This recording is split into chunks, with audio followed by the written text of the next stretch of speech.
When I was about 11 years old, my family lived in Texas.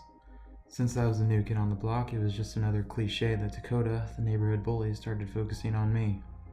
The bullying went on for months. It started out as teasing and the occasional shove in the back, but as the months passed, he moved on to a direct punch in the gut. He was nice enough, though, to hit me in places that my clothes covered. I didn't want my parents to worry, so it was a comfort that I could cover the bruises naturally. Thankfully, we only lived in Texas for a little over a year. About 2 weeks before we moved, I decided I needed to stand up for myself. I saw that Dakota was out in the field behind the houses playing kickball with some of the other kids in the neighborhood. I rode my toy four-wheeler down to the field. I pulled up behind him, and without saying a word, I threw a punch, and just absolutely missed it. He stepped back and laughed, so I tried to kick him. But he caught my leg, flipped me over, and I hit the ground pretty hard. I laid there on the floor in pain and crying as Dakota and the other kids just laughed and walked away. I stayed there for about 10 minutes, just thinking and hurting.